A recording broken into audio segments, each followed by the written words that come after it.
Hi friends, welcome to my channel. నా channel కనుక మీరు ఫస్ట్ టైం చూస్తే సబ్స్క్రైబ్ చేయండి ఫ్రెండ్స్. ఇంకా స్టోరీ విందామా? ఏమాయ చేసావే ఎపిసోడ్ 16, ఎపిసోడ్ 15 వరకు అందరూ వినండి ఫ్రెండ్స్. చాలా బాగుంటుంది. ఎపిసోడ్ 16 నుంచి ఇంకా ఇంట్రెస్ట్గా ఉంటుంది. రోజులాగానే ఆ రోజు కూడా అక్షరాన్ని చూడడానికి అక్షర ఇంటికి వస్తాడు విరాట్. మెయిన్ డోర్ నుండి అక్షర గదిలోకి వస్తాడు విరాట్. విరాట్ అక్షర గదిలోకి వచ్చేసరికి అప్పటికే అక్కడ ఎవరో ఒక వ్యక్తి ముసుగు వేసుకొని కత్తితో అక్షరాన్ని పొడవబోతూ ఉంటాడు. కానీ నిశ్శబ్దంగా ఉన్న ఆ రూమ్లో డోర్ ఓపెన్ చేసి చిన్న శబ్దం కూడా పెద్దగా వినిపించటంతో ఆ వ్యక్తి ఇటువైపు తిరుగుతాడు. అక్షరాన్ని చంపబోతూ ఒక వ్యక్తి ఉండటం చూసిన విరాట్ షాక్ అయి ఏయ్ అంటూ అరుస్తూ అతని దగ్గరికి రాబోతాడు. అతను విరాట్ని తోసేసి సెకండ్లోనే బాల్కనీలో నుండి దూకేసి వెళ్ళిపోతాడు. కింద పడిన విరాట్ వెంటనే పైకి లేచి అతన్ని పట్టుకోవాలి, అతని వెంట పడతాడు.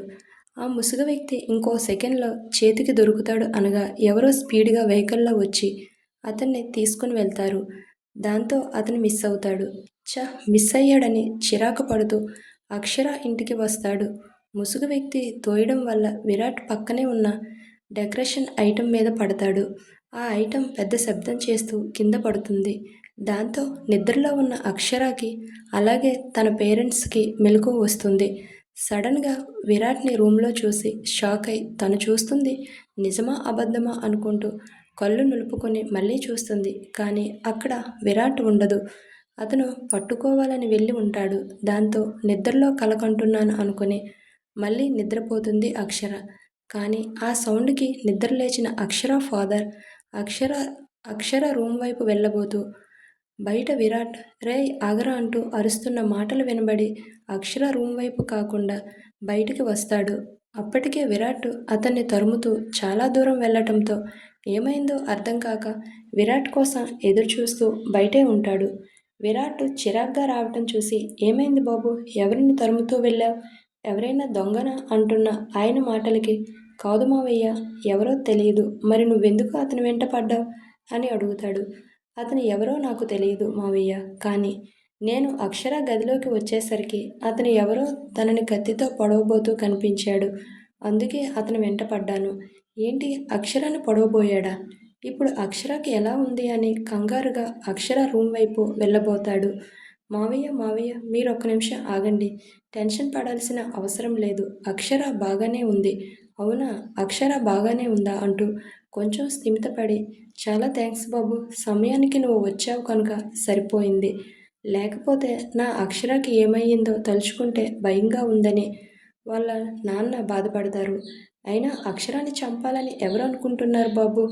నాకు కానీ అక్షరాకి కానీ ఎటువంటి శత్రువులు లేరు. కానీ ఎవరో తనని చంపాలనుకోవటం ఏంటి బాబు? కనీసం చీమకు కూడా తను అపకారం చేయదు తను అని బాధపడతారు ఆయన.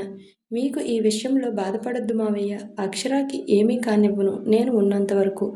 తనకి ఎవరు అపకారం చేయాలనుకుంటున్నారో నేను తెలుసుకుంటాను అని ఆయనకి ధైర్యం చెప్పి అక్షరాకి ఈ విషయం తెలిస్తే చాలా ప్యానిక్ అవుతుందని తన గదికి వెళ్ళి కింద పడిన డెకరేషన్ పీస్ని జాగ్రత్తగా మళ్ళీ బాగా సెట్ చేసి ఇంటికి వెళ్తాడు. అక్కడి నుంచి విరాట్ ఇంటికి వెళ్ళాడు అనేగానే అసలు నిద్ర పట్టదు విరాట్కి. ఈ సిచ్యువేషన్ గుర్తొస్తుంది.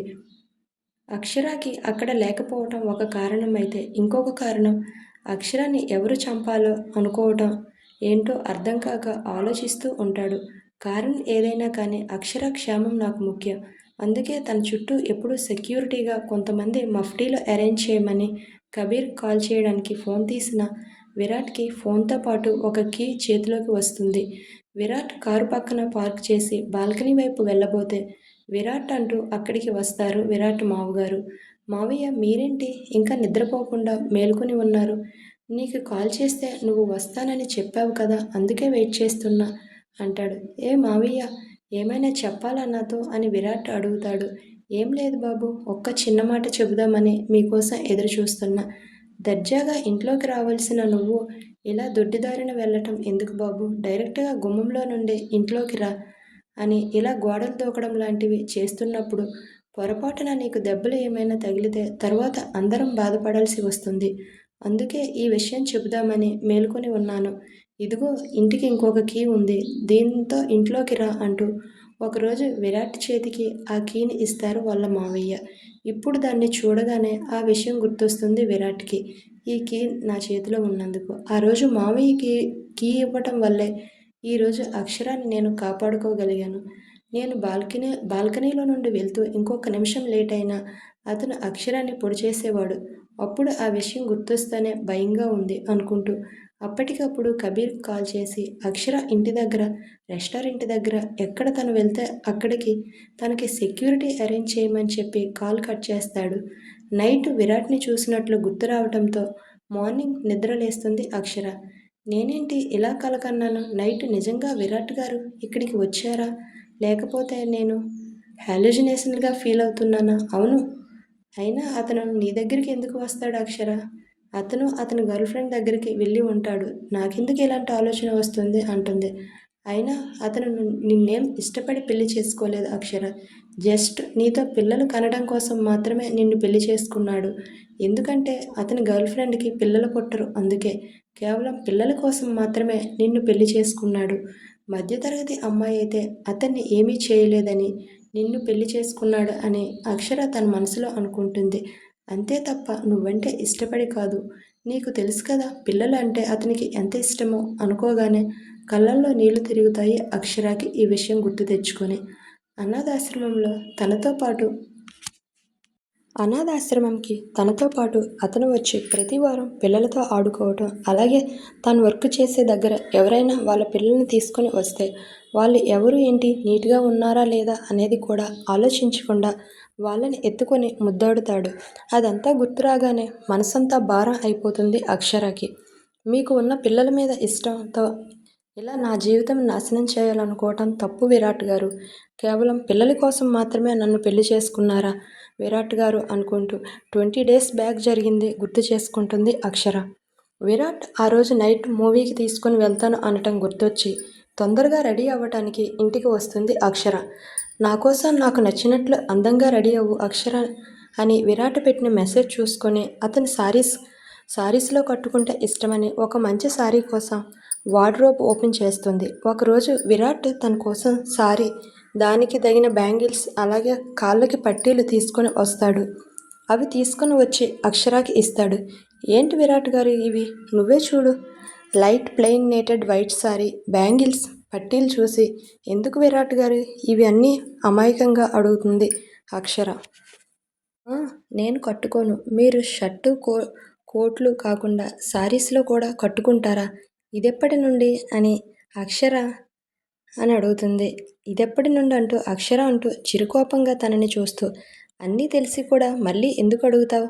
నాకు సారీ ఇప్పడం బాగా వస్తుంది, కానీ కట్టడం రాదు బంగారం. ఆ విషయం నీకు కూడా బాగా తెలుసు అనుకుంటూ అక్షరాని చుట్టేస్తాడు విరాట్.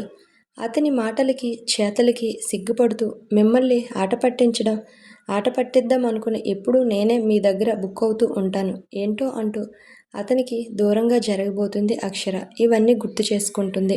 అమ్మమ్మ, అప్పుడే ఎక్కడికి? సారీ చూసి అది ఎందుకు అని అడిగావు కదా, మరి బ్యాంగిల్స్ పట్టీలు ఉన్నాయి, అవి ఎందుకని అడగవా? నేను అడగకపోయినా మీరు చెబుతారు కదండి, చెప్పండి అవి ఎందుకు తీసుకొచ్చారు అని అక్షర అడుగుతుంది.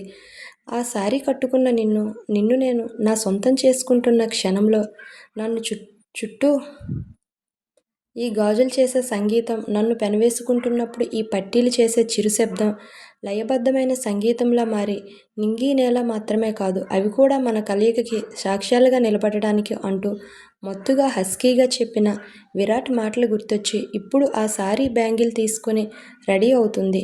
రెడీ అయ్యి హాల్లోకి వచ్చిన తనకి కాలింగ్ బెల్ మోగుతూ ఉంటుంది. అయ్యో, విరాట్ వచ్చాడనుకొని సంతోషంగా వెళ్ళి డోర్ ఓపెన్ చేస్తుంది. ఎదురుగా ఉన్న వ్యక్తిని చూసి తన సంతోషం అంతా మాయం అవుతుంది. తినేందుకు ఈ టైంలో వచ్చిందా అని. తన ఇంటికి వచ్చింది జాన్వీని చూసి ఒక్కసారిగా షాక్ అవుతుంది అక్షర. తనని ఇంట్లోకి పిలవటం ఇష్టం లేకపోయినా ఇంట్లోకి పిలవకపోతే సంస్కారం అనిపించుకోదు అని రండి అంటూ ఇంట్లోకి పిలుస్తుంది జాన్వీని. స్టైల్గా వచ్చి అక్షర కూర్చోండి అనకముందే సోఫాలో దర్జాగా కూర్చొని ఇల్లంతా పరికించి చూసి, నైస్, నా ఇంటిని చాలా నీట్గా పెట్టావు అని ర్యాష్గా చెప్తుంది. వాట్? ఏమన్నారు? నీ ఇల్లా? క్షమించాలి, మీరు పొరపాటు పడినట్లు ఉన్నారు. ఇది మా ఇల్లు అంటుంది కోపంగా అక్షర. మీ ఇల్లు కాదిది, విరాట్ది. విరాట్ది ఏదైనా అది నాకే సొంతం. విరాట్ ఇంకా నీకు చెప్పినట్లు లేడు అని అంటుంది జాన్వి. ఏమని చెప్పాలి? అతి తొందరలో నిన్ను వదిలేసి నన్ను పెళ్లి చేసుకోబోతున్న విషయం. కేవలం విరాట్ నిన్ను పిల్లల కోసం మాత్రమే నిన్ను పెళ్లి చేసుకున్నాడు. రేపో మాపో నీకు ఆ పిల్లోడ పుడితే తరువాత నీకు కొంత డబ్బు ఇచ్చి పడేసి ఇంట్లో నుంచి వెళ్ళగొడతాడు విరాట్ అంటున్న మాటలు, తన మాటలకి విపరీతంగా కోపం వస్తుంది అక్షరాకి. పిచ్చి పిచ్చిగా వాగొద్దు జాన్వి, ముందు ఇక్కడి నుంచి బయటికి వెళ్ళు అంటుంది. బయటికి నేనెందుకు వెళ్తాను? వెళ్తే గిల్తే నువ్వే వెళ్తావు అక్షర. ముందే ప్రిపేర్ అవుతావని విషయం చెబితే నా మీదకే వస్తున్నావే. కావాలంటే ఈ వీడియో చూడు. పెళ్లి చేసుకొని నీతో విరాట్ ఎలా ఉన్నాడో, చేసుకోకుండా నాతో అలా ఉన్నాడు అంటూ విరాట్తో ఉన్నప్పుడు అతనికి తెలియకుండా తను తీసుకున్న ప్రైవేట్ ఫొటోస్ చూపిస్తుంది. వాటిని చూసి చాలా బాధేస్తుంది అక్షరాకి. ఏడుపు కూడా వస్తుంది.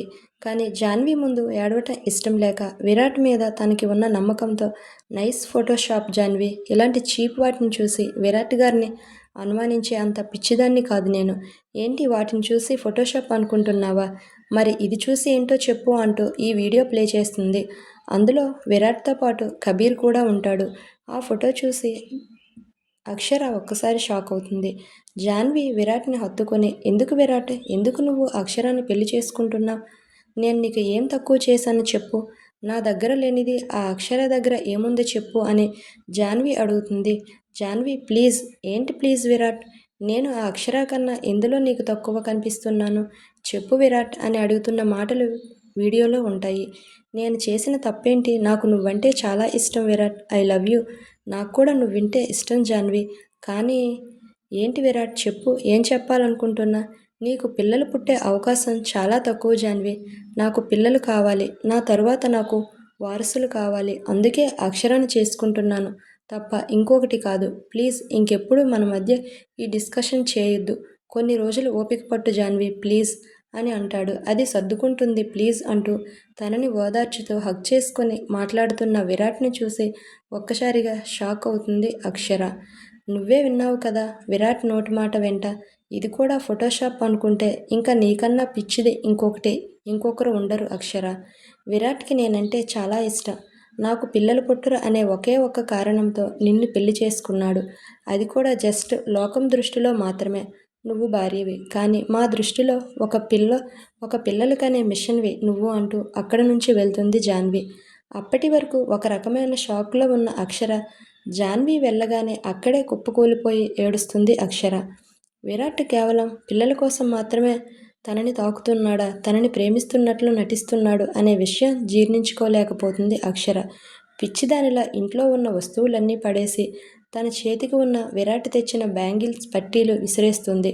వాటిని చూస్తుంటే తనకి అసహ్యం కూడా వేస్తుంది. తనకి ఒక్క క్షణం కూడా అక్కడ ఉండాలి అనిపించదు. ఏడుస్తూ ఆ ఇంటి నుండి బయటకు వచ్చేస్తుంది. ఇప్పుడు ఇంటికి వెళ్ళి అమ్మా నాన్నకి ఈ విషయం చెప్పాలి అనిపించదు. అందుకే ఏమీ మాట్లాడకుండా, అసలే అక్షర ఫాదర్ మిలిటరీ ఆఫీసర్, ఆయన దగ్గర ఒక సైలెన్సర్ గన్ కూడా ఉంది, లైసెన్స్ గన్. ఇప్పుడు ఆ అక్షర వెళ్ళి విషయం చెబితే ఆయన ఆ కోపంతో విరాట్ని చంపేస్తారు అనే భయంతో ఆగిపోతుంది. దగ్గరలో ఉన్న గుడికి వెళ్ళి తన జీవితం ఇలా ఎందుకు చేశావని ఆయన్ని ప్రశ్నించి తన బాధ కొంచెం తగ్గిన తర్వాత ఎప్పుడో తెల్లవారుజామున ఇంటికి వెళ్తుంది అక్షర. అంత పొద్దున్నే అక్షరాన్ని చూసి తన పేరెంట్స్ కూడా ఆశ్చర్యపోతారు. సడన్గా నువ్వేంట్రా అల్లుడు గారు ఎక్కడ ఒక్కదానివే వచ్చావు ఏంటి అంటున్న వాళ్ళ మాటలకి ఆయన షూటింగ్ పని మీద వెళ్ళారు. కొన్ని రోజులు ఇక్కడ ఉండడానికి వచ్చానంటూ ఇంకొక మాటకి అవకాశం ఇవ్వకుండా తన రూంలోకి వెళ్తుంది అక్షర. వాళ్ళు కూడా అక్షర ఏదో చిరాకులో ఉంది, తర్వాత నిదానంగా అడుగుదాంలే అనుకుంటారు కానీ పెద్దగా ఆలోచించరు. ఆ రోజు ఈవినింగే అల్లుడు రావటంతో కూతురు అల్లుడు బాగున్నారు అనుకుంటారు. ఇప్పుడు అదంతా గుర్తొచ్చి చాలా బాధేస్తుంది అక్షరాకి. ఎందుకు నన్ను ఇంతలా మోసం చేశావు విరాట్ అని పదే సార్లు అనుకుంటుంది. నేను ఆ రోజు మిమ్మల్ని అడిగాను కూడా విరాట్ గారు, మీకు ఎవరితోనైనా రిలేషన్ ఉంటే చెప్పండి, కానీ మీరు నాతో అబద్ధం చెప్పారు. ఎందుకు అబద్ధం చెప్పి నా జీవితంతో ఆడుకున్నారని. ఒకవేళ మీరు చెప్పింది నిజమైతే జాన్వి చెప్పింది అబద్ధం అనుకోవడానికి లేదు. ఎందుకంటే అది మీ ఆఫీస్లో నా కళ్ళ ముందు జరిగిన విషయం అంటూ ఆ రోజును గుర్తు చేసుకుంటుంది Akshara. Thank you friends, thank you for watching.